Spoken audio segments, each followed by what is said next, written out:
मैंने ये कभी नहीं सोचा था कि ये इमेजिनेशन मुझे इस हद तक परेशान करेगी। ऐसा कैसे हो सकता है कि मैं जो सोचता हूँ अगले ही पल महसूस करता हूँ कि ये हो गया है, पर ख्वाब में, वो भी जागते हुए।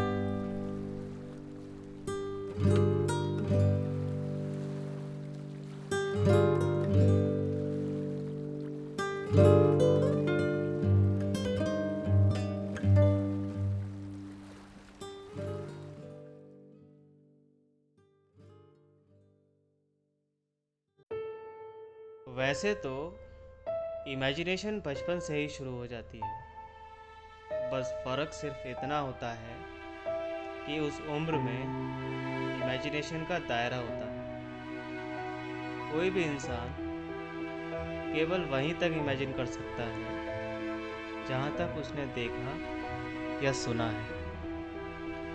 इसीलिए बचपन में बहुत छोटी छोटी इमेजिनेशन करते थे, लेकिन मैं कुछ ज़्यादा ही कर लेता था। इतना ज़्यादा इमेजिन कर लेता था मानो जैसे मैं वहीं पहुंच चुका हूँ। मुझे ऐसे ही बहुत मज़ा आता था। मैं बस वैसे ही रहना चाहता था, उस इमेजिनेशन वाली दुनिया में। मैं अपने हिसाब से कुछ भी इमेजिन कर सकता था, जिसके पीछे एक कारण था।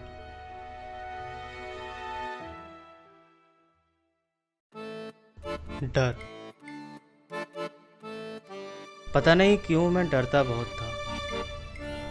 जब भी मुझसे कुछ गलती हो जाती थी तो उस गलती की वजह से मेरी पिटाई ना हो या मेरी चार लोगों के आगे बेइज्जती ना हो, इस बात का डर मुझे कुछ ज़्यादा ही रहता था। मुझे लगता है बेइज्जती का डर तो सभी को होता है, पर मुझे कुछ ज़्यादा ही होता था।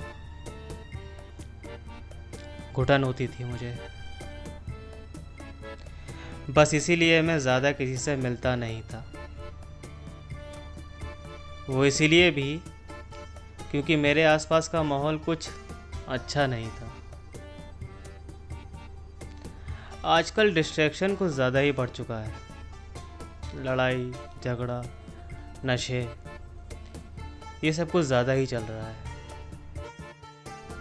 बस इसी सब से बचने के लिए और उन गलतियां होने के बाद जो घुटन महसूस होती थी, उनसे बचने के लिए धीरे धीरे मैंने अकेला रहना शुरू कर दिया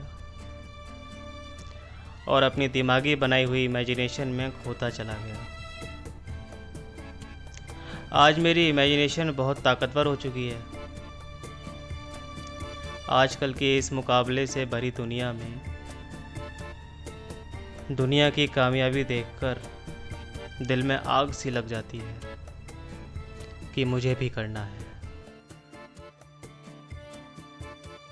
और बस वहीं से शुरू होती है इमेजिनेशन कि मेरे पास भी वो सब होगा जो मैं बस ख्वाबों में सोचता था।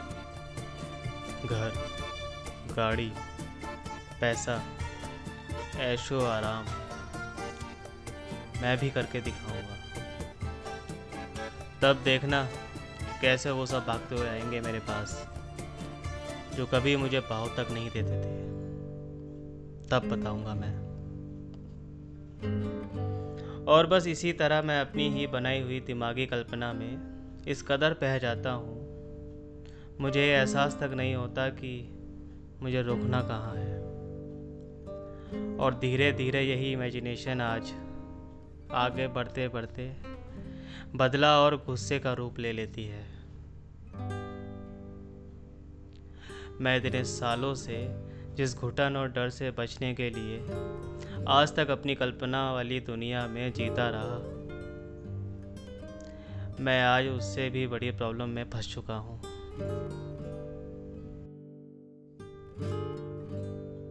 ये एहसास मुझे कुछ समय पहले हुआ। मैं एक बहुत बड़ी बीमारी से जूझ रहा हूँ।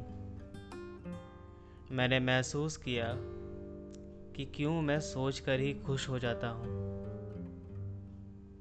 और कुछ करने की बारी आती है तो मुझे शारीरिक कमज़ोरी महसूस होती है। मेरी याददाश्त बहुत कमज़ोर हो चुकी है। मैं अगले 2 मिनट में भूल जाता हूँ कि मुझे करना क्या था। कल्पना करते करते कब नकारात्मक विचार आने लगते हैं पता ही नहीं चलता।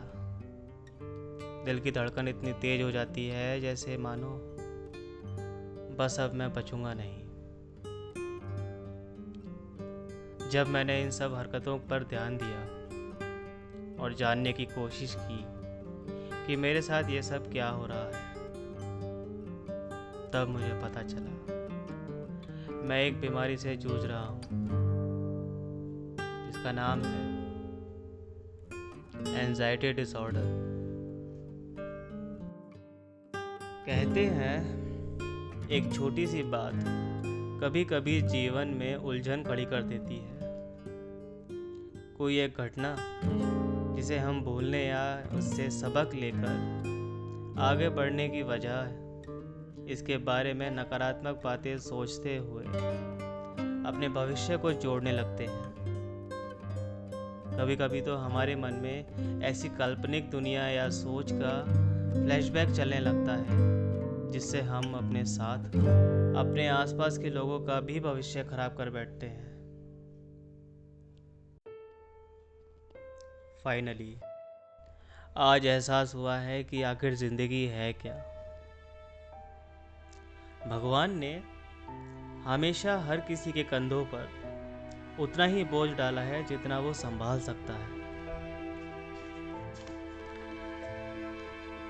सभी की जिंदगी में अपनी अपनी काबिलियत के हिसाब से उतार चढ़ाव तो आता ही है। अब मुझे लगता है कि मुझसे गलती हुई। मुझे कुछ लोगों को देखकर सभी को वैसा ही नहीं समझना चाहिए था। अपनी ही बनाई हुई काल्पनिक दुनिया में होने की वजह से बाकी दुनिया को समझने की ज़रूरत थी। कभी कभी हम खुद के लिए बहुत छोटा सोच लेते हैं क्योंकि हमने कभी और जानने की कोशिश ही नहीं की। लेकिन ऊपर वाले की भी कुछ प्लानिंग होती है। इस दुनिया में आज तक ऐसा नहीं हुआ कि किसी ने मेहनत की और उसे उसके हक का नहीं मिला। आज मैं कोशिश करता हूँ कि ज़्यादा से ज़्यादा समय अपने परिवार के साथ बिताऊं। वो एहसास मेरे अंदर के बच्चे को वापस जिंदा करता है। इन सब से बचने का सिर्फ एक ही रास्ता है दोस्तों। अब खुद को फिर से बच्चा बन जाने दो। वो बच्चा ही है जो तुम्हें फिर से जिंदा करेगा ताकि तुम असली एहसास को महसूस कर सको, ना कि इमेजिनरी दुनिया को।